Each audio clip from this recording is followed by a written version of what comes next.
Well, you heard it from the president himself. A summit between President Trump and North Korean leader Kim Jong-un is off, at least for now.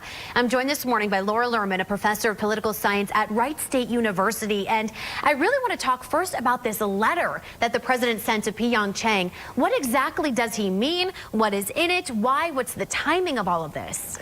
So this was a very interesting letter that came out yesterday. It caught a lot of people off guard, including South Korean President Moon, who had just returned from his visit to the United States. It was a highly personal letter. The salutation actually at the top referred to Kim Jong-un as His Excellency, and that's usually not the language that we use to refer to him. And he said, based on some recent statements from North Korea, we do not believe we can go forward with the summit. What he was referring to was a statement by this North Korean Vice Minister of Foreign Affairs, who said, the United States and North Korea can either meet each other in a meeting room or engage in a nuclear-to-nuclear showdown. And that was the language to which President Trump was referring. There was also the language that was in his letter. It was, like you said, personal, but yet there was some hint of a threat in there as well. I mean, he talked about nuclear weapons. There were some contradictions within the letter. And by the way, the U.S. State Department yesterday made a statement that this letter was dictated word for word from President Trump, somewhat distancing themselves from the letter.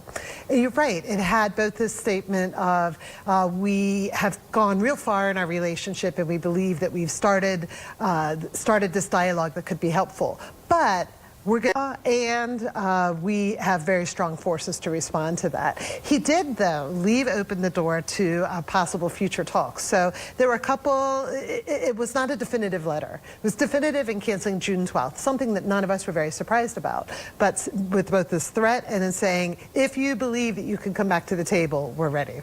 It's just sort of interesting because the response has been, I think, a little back and forth. And what has been the response, you think, from the North Korean leader? I mean, he hasn't really said a whole lot. There was one statement late last night from North Korea. Surprisingly, they said, we're still willing to come to the table. They have been uncharacteristically, surprisingly reserved to this point.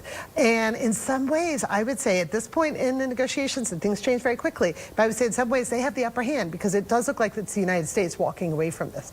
I'm not sure that that's entirely accurate. We know that North Korea has not fully invested in this Singapore summit. For example, the U.S. advance team is in Singapore, and they have not yet met with the North Korean delegation. Nevertheless, it's clear that the United States is walking away from this. What do you think are the implications of this? The implications are very, very large. Just think, it was 1 month ago, nearly 1 month ago, that we had that important meeting between North and South Korea. We're not there anymore.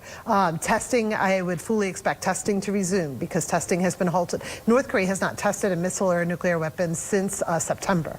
And I would say the threat level has been increased, something we've been saying all along. If this summit does not work out, this big gamble, if this gamble doesn't work out, the threat now is greater.